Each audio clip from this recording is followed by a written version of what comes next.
आप सबका स्वागत है गोंड जनजाति की दुनिया में। ये इंडिया के सबसे बड़े और सबसे पुराने आदिवासी समुदायों में से एक है। मध्य भारत के घने जंगलों से निकलकर गोंड लोगों का इतिहास हजारों साल पुराना है। चलिए अब इनके समाज के बारे में जानते हैं। गोंड लोग अलग अलग छोटे समूहों में बंटे होते हैं, जिन्हें सागा कहते हैं। हर सागा के अपने रिवाज और परंपराएं हैं, लेकिन सभी गोंड प्रकृति की पूजा करते हैं। इनका समाज का ढांचा काफी समानता वाला है, जहां सब मिलजुल कर रहते हैं और एक दूसरे की मदद करते हैं। गोंड अपने रंग बिरंगे त्योहारों के लिए भी जाने जाते हैं, जो इनकी संस्कृति का अहम हिस्सा है। इनमें सबसे जरूरी है केसलापुर जात्रा, जो हर साल धूमधाम से मनाया जाता है। इसमें संगीत, नाच और पूजा पाठ सब होता है। एक और बड़ा त्योहार है पोला, जहां ये अपने जानवरों, खासकर बैलों की पूजा करते हैं, क्योंकि खेती और रोजमर्रा के जीवन में इनका बहुत महत्व है। आज के जमाने में गोंड लोगों के सामने नए मौके भी हैं और नई मुश्किलें भी। कई गोंड बेहतर जिंदगी की तलाश में शहरों में चले गए हैं, लेकिन फिर भी अपनी संस्कृति को बचाए रखने की कोशिश करते हैं। सरकार और एनजीओज उनकी शिक्षा और स्वास्थ्य की सुविधाओं को बेहतर बनाने के लिए काम कर रहे हैं, लेकिन इस समुदाय की और मदद करने की जरूरत है। इंडिया के आदिवासी और घुमंतू समाजों की अनकही कहानियों को जानने के लिए हमारे साथ जुड़े रहे। अब हम जानेंगे भील जनजाति के बारे में। भील भारत की दूसरी सबसे बड़ी आदिवासी जनजाति है, जो मुख्यतः राजस्थान, गुजरात, मध्य प्रदेश और महाराष्ट्र के जंगलों और पहाड़ी इलाकों में पाई जाती है। भील जनजाति का इतिहास और संस्कृति बहुत समृद्ध है और ये अपनी विशिष्ट परंपराओं और रीति रिवाजों के लिए जानी जाती है। भील लोग अपने पारंपरिक तरीके से खेती करते हैं और शिकार भी करते हैं। इनके समाज में हर व्यक्ति का एक महत्वपूर्ण स्थान होता है और सब मिलजुल कर रहते हैं। भील जनजाति के लोग अपने रंग बिरंगे त्योहारों और अनुष्ठानों के लिए भी मशहूर हैं। सबसे प्रमुख त्योहार है भगोरियां, जो होली से एक सप्ताह पहले मनाया जाता है। इस त्योहार में लोग पारंपरिक वेशभूषा पहनकर नृत्य और संगीत में भाग लेते हैं। भील जनजाति की कला भी विशेष रूप से उल्लेखनीय है। पिथोरा चित्रकला, जो दीवारों पर बनाई जाती है, इनमें सबसे प्रमुख है। इसे धार्मिक और सांस्कृतिक अवसरों पर बनाया जाता है और यह भील समाज की धार्मिक मान्यताओं और जीवन शैली को दर्शाती है। इतिहास में भील लोगों का योगदान भी महत्वपूर्ण रहा है। उन्होंने कई युद्धों में हिस्सा लिया और स्वतंत्रता संग्राम में भी अपना योगदान दिया। रानी दुर्गावती और तात्या टोपे जैसे स्वतंत्रता सेनानी भील जनजाति से ही संबंधित थे। आधुनिक समय में भील जनजाति के लोग शिक्षा और स्वास्थ्य सेवाओं में सुधार के लिए सरकार और एनजीओज के प्रयासों का लाभ उठा रहे हैं। हालांकि इन्हें अभी भी कई चुनौतियों का सामना करना पड़ता है और इनके विकास के लिए और भी प्रयासों की आवश्यकता है। भील जनजाति की समृद्ध संस्कृति और इतिहास को जानने से हमें भारतीय समाज की विविधता और उसकी गहराई का बेहतर समझ मिलता है। आइए इस अनोखी जनजाति की कहानियों को सुनें और समझें कि इन्होंने भारतीय समाज में क्या क्या योगदान दिए हैं। अब बात करते हैं नागा जनजाति की, जो भारत के उत्तर पूर्वी क्षेत्र में निवास करती है। नागा जनजाति विभिन्न उप जनजातियों का एक समूह है, जो मुख्य रूप से नागालैंड राज्य में रहते हैं। इनकी अनूठी परंपराएं और रीति रिवाज इन्हें विशेष बनाते हैं। नागा जनजाति की सबसे प्रमुख विशेषता है उनकी पारंपरिक पोशाक और आभूषण।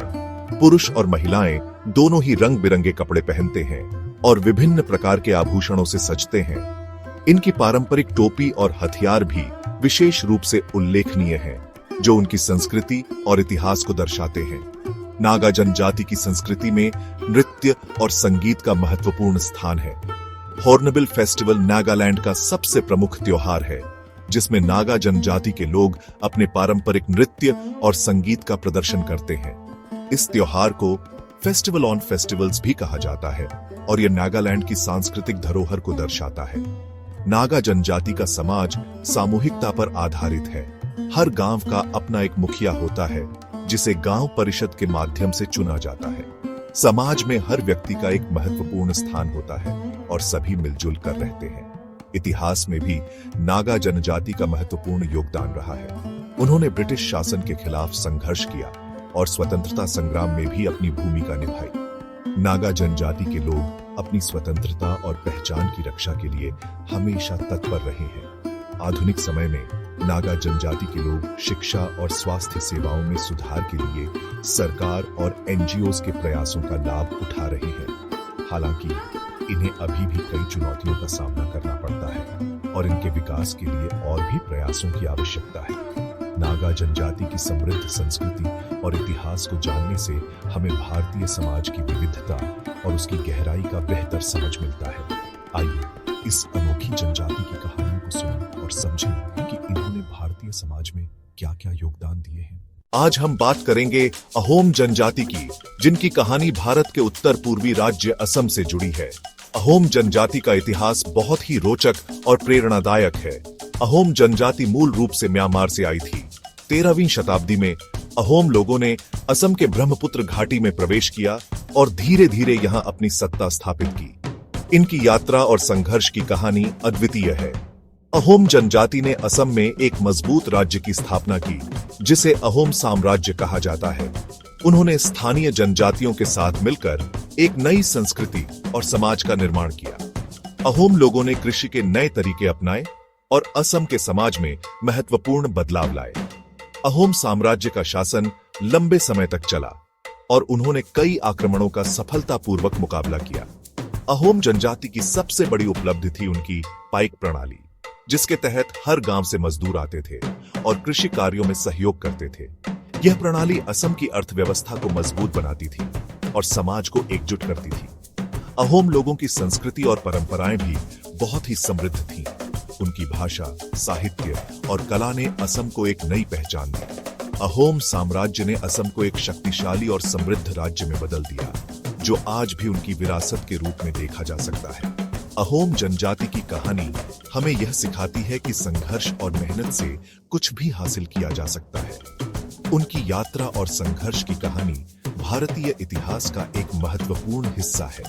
आइए अहोम जनजाति की इस अनोखी कहानी को समझें और जानें कि उन्होंने भारतीय समाज में क्या-क्या योगदान दिए हैं। चलो अब इंडिया के ट्राइबल हिस्ट्री के और भी गहरे राज देखते हैं। मुगल राज का इन लोगों पे बहुत असर पड़ा, ये तो मानना पड़ेगा। मुगल बादशाहत अपनी बड़ी बड़ी फतहों और सेंट्रलाइज्ड हुकूमत के लिए फेमस थी, जिसने कई ट्राइबल ग्रुप्स की जिंदगी बदल दी। मुगलों ने अपनी ताकतवर आर्मी और एडमिनिस्ट्रेशन के दम पे बहुत बड़े इलाकों पे राज किया, जहां ट्राइबल लोग रहते थे। गोंड और भील जैसे ट्राइब्स के लिए ये दौर लड़ाई झगड़े और नए तरीके अपनाने का था। मुगल चाहते थे कि ये ट्राइब्स उनके राज में शामिल हो जाएं, कभी लड़ाई से, कभी बातचीत से। जैसे गोंड राज गढ़कटंगा पे मुगल फौज ने कई बार हमला किया। बहुत बहादुरी से लड़ने के बाद भी गोंड्स को आखिरकार मुगलों की हुकूमत माननी पड़ी। इससे उनके समाज और राजनीति में बहुत बदलाव आए, क्योंकि गोंड्स ने मुगलों के हिसाब से नए तरीके अपना लिए, चाहे वो एडमिनिस्ट्रेशन हो या लड़ाई का तरीका। ऐसे ही भील ट्राइब्स, जो तीरंदाजी और गोरिल्ला वॉरफेयर में माहिर थे, वो भी मुगलों के आगे टिक नहीं पाए। कुछ भील ग्रुप्स ने तो बहुत लड़ाई लड़ी, लेकिन कुछ ने मुगलों से हाथ मिला लिया। उनकी आर्मी में स्काउट और सिपाही बन गए। इससे न सिर्फ उनकी पुरानी जिंदगी बदल गई, बल्कि उन्हें नए कल्चर और कमाई के मौके भी मिले। मुगल दौर में ट्राइबल लोगों के बीच नए खेती बाड़ी के तरीके और व्यापार के ढंग भी आए। मुगलों ने कैश क्रॉप्स उगाने के लिए कहा, जिससे ट्राइबल लोगों की कमाई का तरीका बदल गया। लेकिन ये बदलाव हर तरह से अच्छा नहीं था। कुछ लोगों को तो फायदा हुआ, लेकिन बहुत से लोगों के पुराने तरीके खत्म हो गए और वो मुगल हुकूमत पे निर्भर हो गए। ट्राइबल लोगों के कल्चर पे भी मुगलों का असर पड़ा। मुगल आर्ट और आर्किटेक्चर के शौकीन थे। उन्होंने ट्राइबल आर्ट को भी बदला, जिससे नए नए स्टाइल सामने आए। ट्राइबल आर्टिस्ट और कारीगरों को अपने हुनर दिखाने के नए मौके मिले। उन्होंने अपने देसी तरीकों को मुगल स्टाइल के साथ मिलाया। लेकिन मुगल राज ट्राइबल लोगों के लिए आसान नहीं था। टैक्स, जमीन का रेवेन्यू सिस्टम और सामंती व्यवस्था ने उनके पुराने समाज और कमाई के तरीके बिगाड़ दिए। बहुत से ट्राइब्स बेघर हो गए, उनकी आजादी छिन गई, जिससे लोग भड़क गए और विरोध करने लगे। इन सब मुश्किलों के बावजूद मुगल दौर ट्राइबल लोगों के लिए बदलाव का दौर था। इसने उन्हें धीरे धीरे बाकी भारतीय समाज में शामिल करने का रास्ता दिखाया। आज भी इसका असर दिखता है, क्योंकि बहुत से ट्राइबल ग्रुप्स अपने कल्चर को बचाने के साथ साथ देश के बाकी लोगों के साथ मिलकर चलने की कोशिश कर रहे हैं। हिस्ट्री के इस उलझे हुए दौर में साफ पता चलता है कि इंडिया के ट्राइबल लोगों की कहानी मुश्किलों से लड़ने और नए तरीके अपनाने की कहानी है। मुगल दौर में उनका सफर दिखाता है कि वो कितने मजबूत थे और बदलते वक्त के साथ कैसे ढल गए। कैप्टूएस हमारे साथ बने रहिए, क्योंकि हम इंडिया के ट्राइबल और घुमंतू समाजों की अनसुनी कहानियों को एक्सप्लोर करते रहेंगे। चलिए इंडिया की ट्राइबल हिस्ट्री को और एक्सप्लोर करते हैं। आज हम बात करेंगे नोमैडिक कम्युनिटीज के बारे में। ये लोग जो हमेशा घूमते रहते थे, इंडिया के अलग अलग हिस्सों में इकोनॉमी और कल्चर के एक्सचेंज में बहुत इंपॉर्टेंट रोल प्ले करते थे। बंजारे, गड़िया लोहार और लंबाड़ी जैसे नोमैडिक ग्रुप्स अपने यूनिक लाइफस्टाइल और ट्रेड प्रैक्टिसेस के लिए जाने जाते हैं। जैसे बंजारे बहुत बड़े ट्रेडर्स थे। ये लोग अनाज, नमक और दूसरे जरूरी सामान बहुत दूर दूर तक ले जाते थे। इनके कैरावैन्स सामान से भरे हुए पूरे इंडिया में घूमते थे और दूर दराज के ट्राइबल एरियाज को शहरों से कनेक्ट करते थे। गड़िया लोहार दूसरी तरफ स्किल्ड लोहार थे। वो हर गांव जाते थे, लोगों के औजार ठीक करते थे, हथियार बनाते थे और सुंदर आयरन की चीजें बनाते थे। वो घूमते रहते थे, इसीलिए दूर के गांवों में भी अच्छी क्वालिटी के मेटल के सामान पहुंच जाते थे। घूमने वाले और गांव में रहने वाले लोगों का इंटरेक्शन सिर्फ ट्रेड तक ही लिमिटेड नहीं था। इनके एक्सचेंजेस से कल्चर, ट्रेडिशंस और नॉलेज भी ब्लेंड होते थे। जैसे लंबाड़ी लोग अपने कलरफुल कपड़ों और कढ़ाई के लिए फेमस थे। उन्होंने जिन जिन जगहों पर ट्रैवल किया, वहां के टेक्सटाइल आर्ट्स पर उनका इन्फ्लुएंस पड़ा। वो अपने साथ कहानियां, गाने और नाच लेकर आते थे, जिससे गांवों का कल्चर और रिच होता था। लेकिन नोमैड का लाइफ आसान नहीं था। हमेशा ट्रैवल करने का मतलब था अलग अलग मौसम और जगहों में एडजस्ट करना। उन्हें गांव वालों से शक और भेदभाव का सामना करना पड़ता था, क्योंकि गांव वाले उन्हें आउटसाइडर मानते थे। फिर भी नोमैडिक कम्युनिटीज ने अपनी जगह बनाई और इंडिया के इकोनॉमिक और कल्चरल लाइफ का इंपॉर्टेंट हिस्सा बन गए। नोमैडिक ट्रेडर्स ने खेती के नए तरीके, नई क्रॉप्स और टेक्नोलॉजी को फैलाने में बहुत बड़ा रोल प्ले किया। उनके जरिए नए आइडियाज और इनोवेशंस फैलते थे, जिससे इंडिया में खेतीबाड़ी चेंज हुई। जैसे मक्का और टोबैको जैसी नई क्रॉप्स इन्हीं घूमने वाले ट्रेडर्स की वजह से आई। गैप 2S घूमने वाले और गांव में रहने वाले लोगों का रिश्ता दिखाता है कि ह्यूमन सोसाइटीज कैसे एक दूसरे से जुड़े हुए हैं। गांव वाले सामान प्रोड्यूस करते थे और स्टोर करते थे, और नोमैडिक ट्रेडर्स सामान को डिस्ट्रीब्यूट करते थे और आइडियाज एक्सचेंज करते थे। आज मॉडर्नाइजेशन और चेंजिंग सोशियो इकोनॉमिक कंडीशंस के चलते बहुत से नोमैडिक कम्युनिटीज को अपना लाइफस्टाइल बचाने में मुश्किल हो रही है। उनके कंट्रीब्यूशंस को रिकॉग्नाइज करने और उनके राइट्स प्रोटेक्ट करने की कोशिशें हो रही हैं, ताकि उनकी रिच हेरिटेज खो न जाए। हमारे साथ बने रहिए, क्योंकि हम इंडिया के ट्राइबल और नोमैडिक सोसाइटीज की अनसुनी कहानियों को एक्सप्लोर करते रहेंगे। आज की दुनिया बहुत तेजी से बदल रही है और इंडिया के ट्राइबल कम्युनिटीज को बहुत सारे चैलेंजेस फेस करने पड़ रहे हैं। मॉडर्नाइजेशन और अर्बनाइजेशन की वजह से बहुत सारे ट्राइबल ग्रुप्स अपनी एंसेस्ट्रल लैंड से डिस्प्लेस्ड हो गए हैं। इस डिस्प्लेसमेंट की वजह से उनकी ट्रेडिशनल वेज ऑफ लाइफ और कल्चरल हेरिटेज खो रही है। अपनी आइडेंटिटी प्रिजर्व करते हुए नए सोशियो इकोनॉमिक कंडीशंस में अडेप्ट करना बहुत सारे ट्राइब्स के लिए एक डॉन्टिंग टास्क है। एजुकेशन, हेल्थ केयर और एम्प्लॉयमेंट अपॉर्चुनिटीज तक एक्सेस अभी भी ट्राइबल पॉपुलेशन के एक बड़े हिस्से के लिए लिमिटेड है।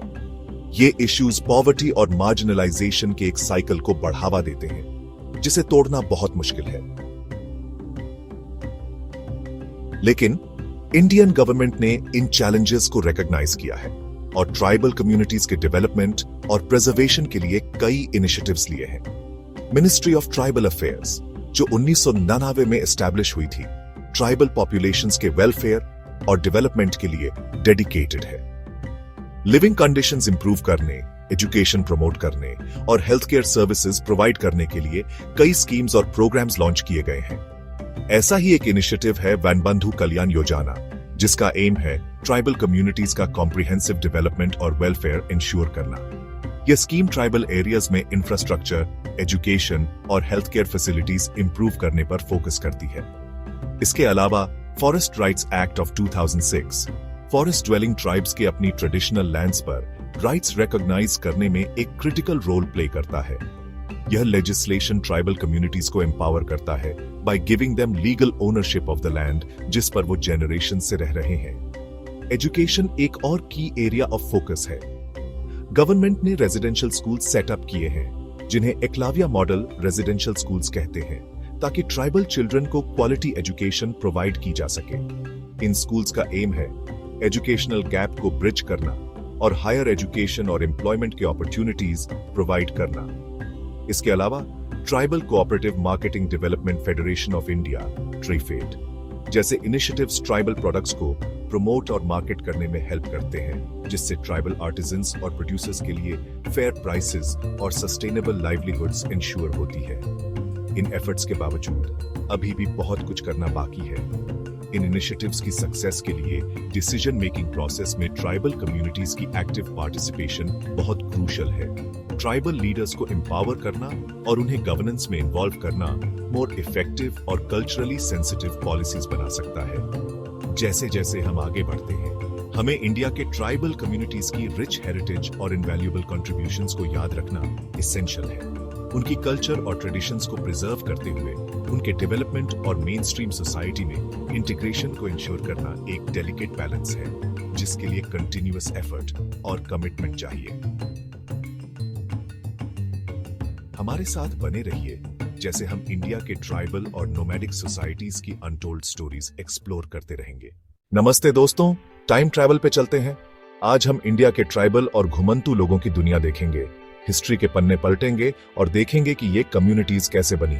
सबसे पहले ट्राइबल सोसाइटीज।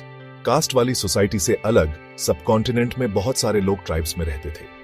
अपनी परंपराएं और रिश्ते नाते के नियम खुद के थे। गोंड, भील, नागा और अहोम जैसी ट्राइब्स जंगलों, पहाड़ों और दूर दराज के इलाकों में रहते थे, अपने अलग तरीके से। ट्राइब्स की जिंदगी अलग अलग थी। कुछ खेती करते थे, कुछ शिकार, कुछ जानवर पालते थे। कई ट्राइब्स के पास बड़े इलाके थे और सब मिल बांट के खाते थे। जैसे भील अच्छे शिकारी थे और गोंड खेती करते थे, जगह बदल बदल के। अब घुमंतू लोगों की बात करते हैं। ये लोग हमेशा अच्छी जगह और व्यापार के लिए घूमते रहते थे। बंजारे बड़े व्यापारी थे, अनाज और कपड़े पूरे देश में बेचते थे। मुगल बादशाह भी उनसे सामान मंगवाते थे अपनी सेना के लिए। ट्राइबल और बसे हुए लोगों में फर्क तो था, पर वो मिलते जुलते भी थे। ट्राइब्स शहद, मोम, जड़ी बूटियां देते थे और बसे हुए लोग धातु और कपड़े। धीरे धीरे कुछ ट्राइब्स कास्ट सिस्टम में शामिल हो गए, कुछ नहीं हुए। गोंड लोगों ने बड़े राज्य बनाए, जैसे गढ़कटंगा। उनके समाज में 84 गांवों का समूह होता था, जिसे 84 कहते थे। गोंड राजा ब्राह्मणों को जमीन देते थे और ऊंची जाति पाना चाहते थे, लेकिन बाद में मुगलों ने उन पर हमला किया। अहोम लोग जो म्यांमार से आए थे, उन्होंने असम में अपना राज्य बनाया। उन्होंने आसपास के इलाके जीते और नई खेती के तरीके सीखे। अहोम लोग पाइक सिस्टम से काम करवाते थे, जहां हर गांव से मजदूर आते थे। समय के साथ बहुत सी ट्राइब्स आम समाज का हिस्सा बन गई, कुछ अपनी पहचान बचा के रखी। राजपूतों का ट्राइब्स से उभरना, गोंड और अहोम समाज का बदलना, ये सब दिखाता है कि समाज हमेशा बदलता रहता है। आज भी ट्राइबल कम्युनिटीज इंडिया के कल्चर में बहुत जरूरी है। सरकार उनके हक और विकास के लिए काम कर रही है और उनकी परंपरा को भी बचा रही है। गोंड राज्यों से लेकर अहोम लोगों तक हिस्ट्री हमें सिखाती है कि समाज बदलता रहता है। ट्राइबल और घुमंतू लोगों की जिंदगी समझकर हम इंडिया के इतिहास को और अच्छे से जान पाते हैं। और भी ऐसी बातें जानने के लिए बने रहिए।